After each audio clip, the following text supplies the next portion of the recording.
औरंगजेब के समय जो रिबेलियंस हुए उसमें भी कहा गया है कि औरंगजेब के समय जितने रिबेलियंस हुए वो सब औरंगजेब के धार्मिक नीतियों के परिणाम थे या औरंगजेब के एंटी हिंदू पॉलिसी के परिणाम थे। उनमें सतनामी रिबेलियन है, जाट रिबेलियन है और आगे चलकर सिखों का है, मराठों का। सतनामी लोग जो हैं ये लोग मुंडा साधु होते थे, है ना। नारनौल एक जगह है, अब इसको कहा जाता है धार्मिक। हुआ क्या कि सड़क से एक सतनामी मुंडा साधु जा रहा था और एक मुगल सैनिक जा रहा था। तो मुगल सैनिक से पैर छू गया सतनामी साधु का, तो उसने रिएक्ट किया, दोनों में बाताबाती हुआ, दोनों में झगड़ा हो गया। तो सतनामी उस समय कुछ और लोग थे मिलकर सिपाही को पीट दिए।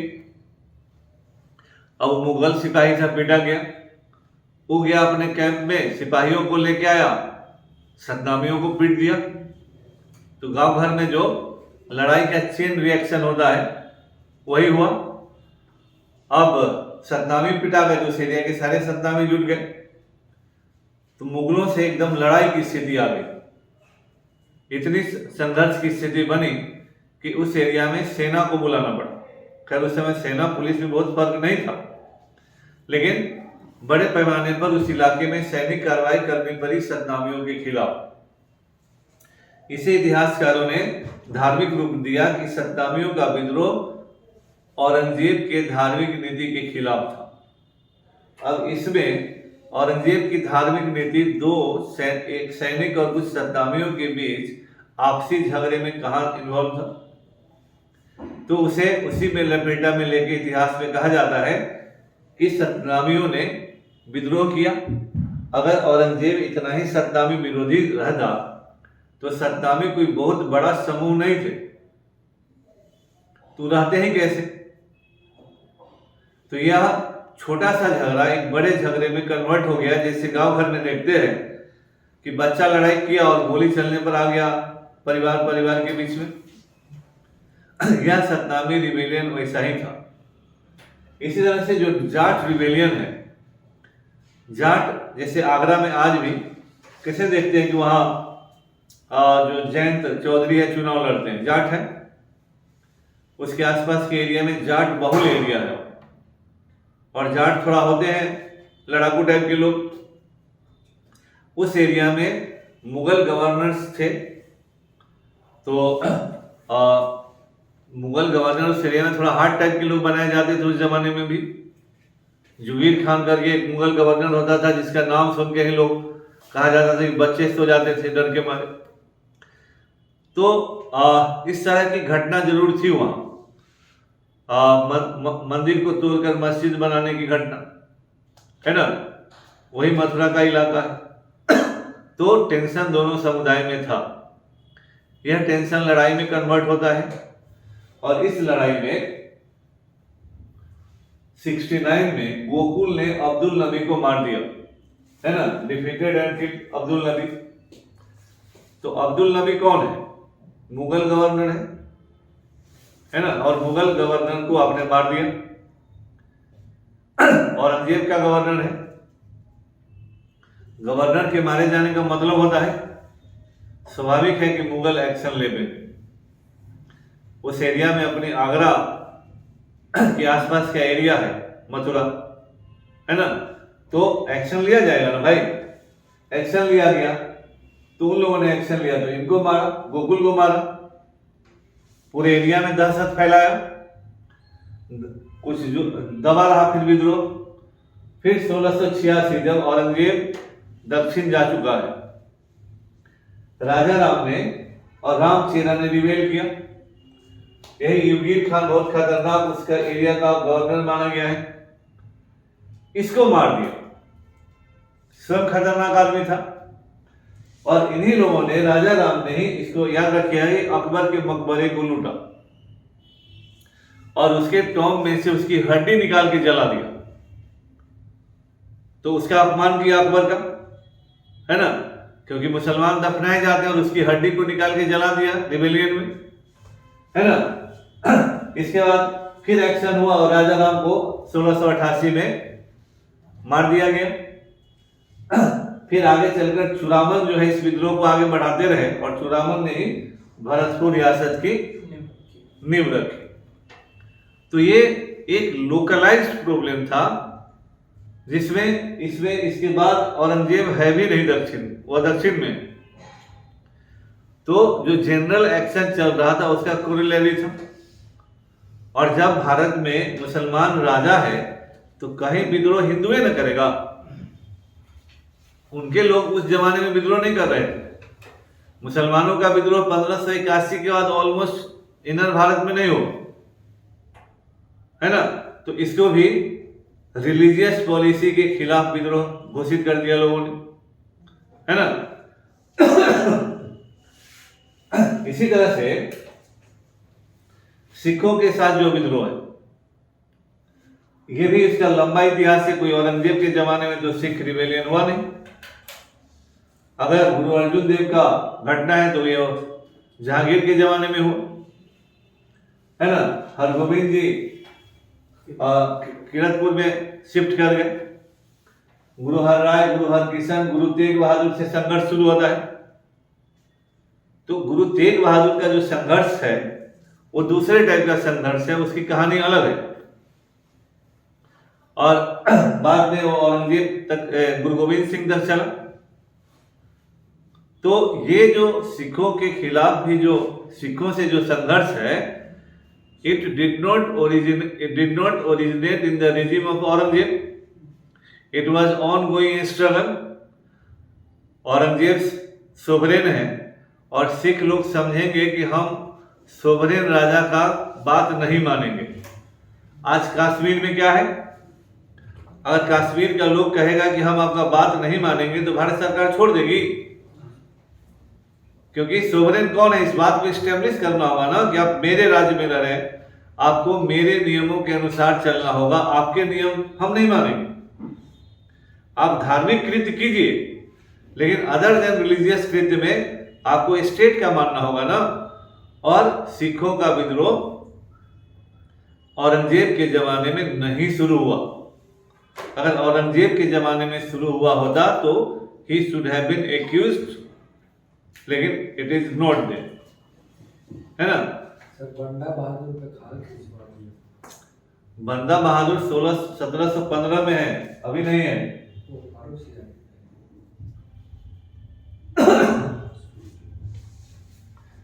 और पॉलिसिस टुवर्ड्स द राजपूत, है ना।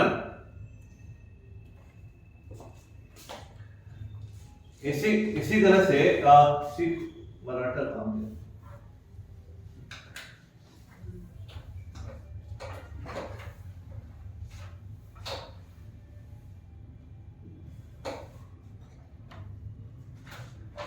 इसमें मराठा नहीं है।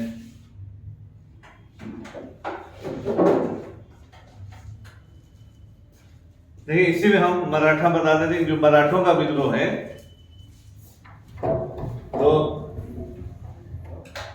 हम लोग इसको मराठा में अलग से पढ़ेंगे। तो मराठा जो है,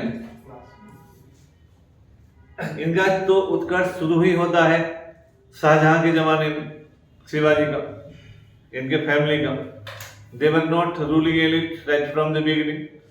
मराठा लोगों में पटेल, कुलकर्णी, देशमुख के सब लोग लोकल जाइंट्स होते थे। और चूंकि मराठवाड़ा का एरिया कभी भी बहुत उपजाऊ नहीं रहा, इसलिए सेंट्रल कंट्रोल नहीं होता था। ऊपर से केवल कुछ गांवों के प्रमुख लोगों को अपॉइंट रिकॉग्नाइज करते थे कि इन गांवों से तो कर वसूल करके हमको देना। फुल स्केल एडमिनिस्ट्रेटिव प्रोडक्शन उस एरिया में नहीं होता था। तो इसी में शिवाजी का राइज होता है ना। तो शिवाजी को भारत के इतिहास में हम लोग भले एक दूसरे रूप में प्रेजेंट करते हैं, लेकिन अगर तो इसका भी दो पर्सपेक्टिव है, जिसको हम लोग जब मराठा पढ़ेंगे उस पीरियड में इसको डिटेल में पढ़ेंगे। तो Maratha was a rebel state, या आजादी की लड़ाई, आज़ादी की लड़ाई तब होती है जब आपके देश पर हम कब्जा कर ले। भारत ने अंग्रेजों के खिलाफ आज़ादी की लड़ाई जरूर लड़ी, लेकिन जब शिवाजी का अपना कोई राज ही नहीं था, शिवाजी जो मराठवाड़ा का एरिया था, either it was under the Mughals और द बीजापुर। मराठवाड़ा के क्षेत्र में इस पीरियड में कोई भी इंडिपेंडेंट रूलर नहीं था। शिवाजी स्वयं इंडिपेंडेंट रूलर नहीं थे। शिवाजी ने जो राज स्वराज जो भी किया, कायम किया, वह या तो मुगल के क्षेत्र पर कब्जा किया या तो बीजापुर या अहमदनगर के क्षेत्र पर कब्जा किया।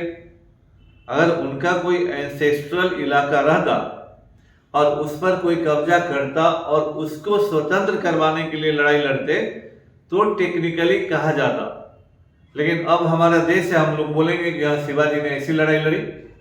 लेकिन शिवाजी का सबसे बड़ा क्वालिटी था कि वो लड़ने का जज्बा औरंगजेब के खिलाफ, जब एक छोटे से राज्य है आप और औरंगजेब के खिलाफ लड़ने का साहस है, यही बहुत बड़ी बात थी।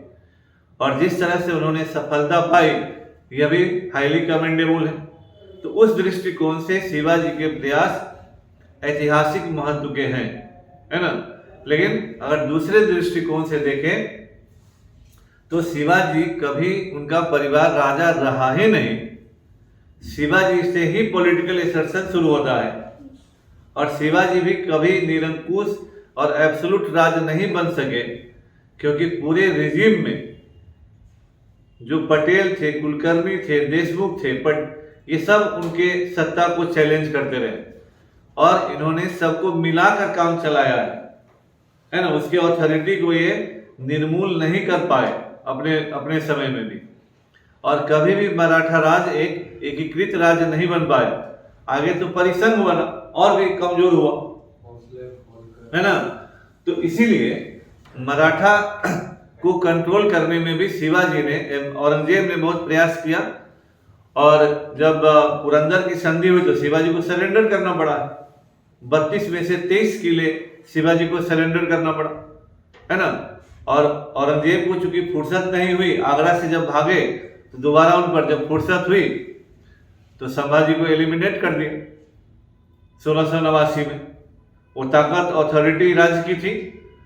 हाँ, अब वहां का जो पॉलिटिकल और भौगोलिक स्थिति है वो औरंगजेब को फंसा दिया। उसका भी एक कारण यही था कि दक्षिण में एक सोवरेन कोई राजा नहीं था। अगर एक राजा होता है तब ना उसके खिलाफ लड़ के या तो जीतेंगे या तो हारेंगे। यहाँ तो हर आदमी झंडा उठा लिया, तो हर क्षेत्र में झंडा उठा रहा है और भाग रहा है, दौड़ रहा है। तो वैसे में यह एक तरह का गुटबाजी का रिवेलियन था। तो फिर उसको दबाना मुश्किल हो गया और हर जगह विद्रोह बना रहा, तो औरंगजेब उसमें फंसकर रह गया और खैर वो उसके पतन का कारण बना। तो शिवाजी का विद्रोह again it was not a religious rebellion, अपनी पॉलिटिकल। अगर एक तरफ आप कहते हैं कि शिवाजी इसी तरह की ख्याति प्राप्त आदमी हुए, तो फिर वो धार्मिक कहां से होंगे, है ना। फिर अगर शिवाजी हिंदू स्वराज की बात करते हैं तो उनको अधिकार है हिंदू स्वराज की बात करने का, ठीक वैसे ही औरंगजेब को अधिकार है मुस्लिम स्वराज की बात करने का। जैसे आपको अधिकार है वैसे उसको अधिकार है। बड़ा राजा औरंगजेब था कि बड़ा राजा शिवाजी थे? सवाल है ना। बड़ा राजा हर हाल में औरंगजेब था, इतने बड़े साम्राज्य पर अधिकार करने वाला, और कभी शिवाजी आमने सामने की लड़ाई लड़े ही नहीं जीवन में। एक भी युद्ध शिवाजी ने मैदानी युद्ध नहीं लड़ा। मराठा साम्राज्य का बीज है, मराठा साम्राज्य का बीज वहीं से बना। कैसा साम्राज्य? ये कोई साम्राज्य नहीं था, ये ओवर प्ले है इतिहास में। किसी तरह का साम्राज्य नहीं। अगर इस सब साम्राज्य का बुद्धि होता तो एक अष्टप्रधान व्यवस्था से कम आगे बढ़ा रहता। इसके पास अगर बुद्धि रहता तो दिल्ली पर शासन करता। ये सब मरे हुए मुगल बादशाह की अधीनता मानकर पेशवाओं ने शिवाजी के मृत आत्मा का भारी अपमान किया। अगर इनके पास बुद्धि होता तो भारत में अंग्रेजों का शासन नहीं हुआ होता। दिल्ली पर कब्जा करके they would have ruled the whole India. लेकिन अधीनस्थ आदमी अधीनस्थ की तरह ही व्यवहार करता है।